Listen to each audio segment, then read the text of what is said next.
Baik, setelah kita bahas mengenai pengenalan dari layar Microsoft Project, kita lanjutkan dengan pengenalan mengenai fungsi file options yang dipakai untuk setting beberapa parameter sesuai dengan kebutuhan kita. Ya, jadi misalnya di sini ada file project option general, yaitu setting yang bersifat umum, misalnya default view atau view yang muncul saat kita membuka Microsoft Project.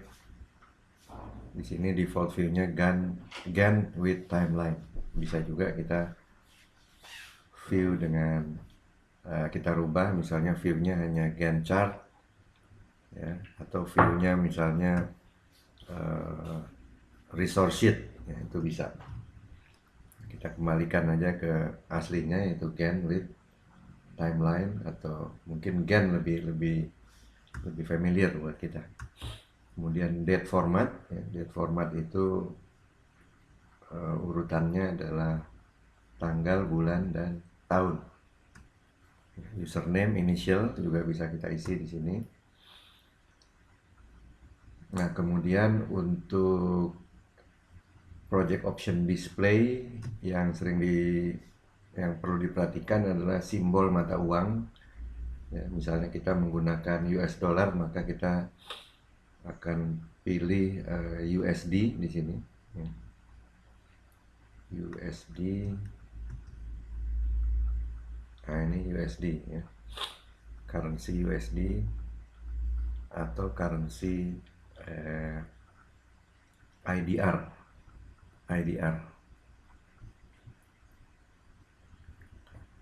Kemudian project option schedule, ya, ini juga penting atau perlu diperhatikan, ya. Misalnya walaupun sebenarnya tanpa dirubah pun sudah cukup, ya. Namun ada kalanya kita memerlukan untuk merubah, ya, beberapa parameter. Misalnya tanggal mulai kerja di sini jam 8, ya. Kalau teman-teman di project site mungkin ada yang kerja jam 7 atau setengah 8, ini silahkan disesuaikan, ya. Juga pulangnya default end time misalnya jam 16 atau jam 16.30 misalnya.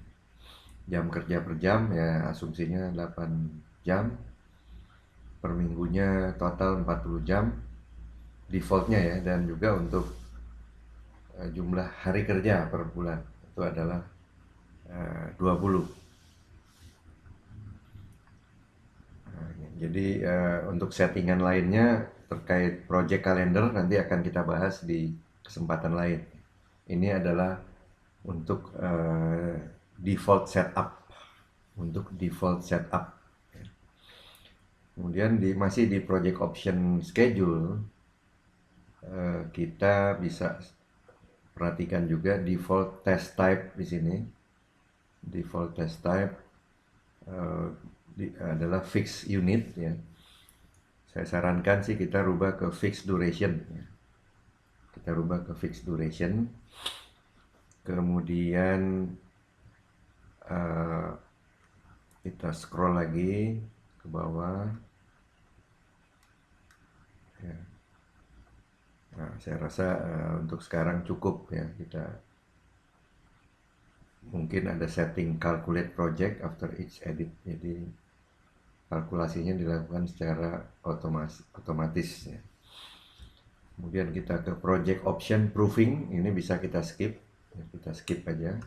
Project option save, ya, kita save dalam directory yang kita pilih, ya. Misalnya di file D, foldernya di sini mshare msp. Anda mungkin memiliki folder lain, bisa di C, bisa di D, atau bisa di network, ya. Kemudian mau auto save setiap 10 menit misalnya, ya, kita tinggal klik aja tombol ini auto save. Ya, mungkin buat yang sering lupa atau di projectnya sering mati lampu atau karena sebab lain ya, kita lebih baik melakukan auto save gitu ya. Language kita skip aja. Kemudian project option advance. Nah, di sini ada beberapa hal ya, yaitu yang perlu diperhatikan adalah misalnya standard rate. Ya, standard rate untuk resource itu satuannya jam atau hari. Ya, jadi kalau hari kita tinggal rubah day di sini. Day itu day, hari. Kemudian overtime, ya mungkin overtime itu per jam. Ya, tapi kalau standard rate bisa aja hitungannya per hari ya. Misalnya tukang itu 200.000 per hari misalnya. Nah, kemudian kita scroll ke bawah, ya, di sini ada eh, satu tombol yaitu show project summary task. Kita on kan ya.